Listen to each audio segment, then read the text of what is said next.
Regular ஸ்டைல்ல இல்லாம ஒரு டிஃப்ரெண்ட்டான கிரேவி, ப்ரோக்கோலி யூஸ் பண்ணி கிரீன் கிரேவி, சப்பாத்தி, நான் எல்லாத்துக்குமே சூப்பரா இருக்குங்க. கண்டிப்பா ட்ரை பண்ணி பாருங்க. டேஸ்ட் வேற லெவல்ல இருக்கும். இந்த கிரேவி பண்றதுக்காக ஃபர்ஸ்ட் ப்ரோக்கோலி சுடு தண்ணீல போட்டுட்டு, அத 2 நிமிஷம் கழிச்சு மிக்ஸி ஜார்ல எடுத்து வச்சுக்கோங்க. கூடவே கொஞ்சம் முந்திரி சேர்த்துட்டு இந்த மாரி பேஸ்ட்டா அரைச்சுக்கோங்க. அதுக்கப்புறமா ஒரு பேன்ல கொஞ்சமா சீரகம், மிளகு, மல்லி, பட்டை, கிராம்பு, ஏலக்காய், கொஞ்சமா சோம்பு இது எல்லாத்தையும் நல்லா வாசனை வர அளவுக்கு வறுத்துட்டு மிக்ஸர் ஜார்ல சேர்த்து நல்லா பவுடர் பண்ணி வச்சுக்கோங்க. அது கூடவே இஞ்சி, பூண்டு, பச்சை மிளகாய் இதையும் சேர்த்துட்டு கூட கொஞ்சம் தண்ணி சேர்த்துட்டு இந்த மாதிரி நல்லா பேஸ்ட் மாதிரி அரைச்சிக்கோங்க. அதுக்கப்புறமா ஒரு பேன் ஹீட் பண்ணிட்டு பட்டர் சேர்த்துக்கோங்க. கூடவே பொடியாக நறுக்கின வெங்காயம் சேர்த்துட்டு லைட்டாக வதக்கிக்கோங்க.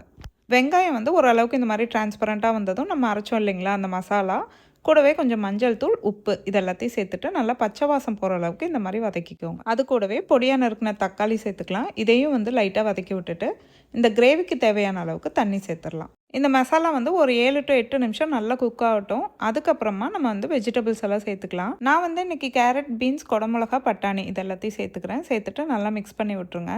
கூடவே நம்ம அரைச்ச ப்ரோக்கோலி மிக்ஸையும் சேர்த்துட்டு தண்ணி தேவைப்பட்டால் அதுவும் சேர்த்துட்டு எல்லாத்தையுமே நல்லா கலந்து விட்டுருங்க.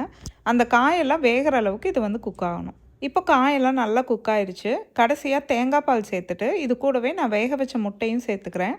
எல்லாமே நல்லா கலந்து விட்டுட்டு நறுக்கின கொத்தமல்லி இலை சேர்த்து ஒரு 2 நிமிஷம் கொதிக்க விட்டு எடுத்திங்கன்னா சூப்பராக ஒரு green colour broccoli gravy ready.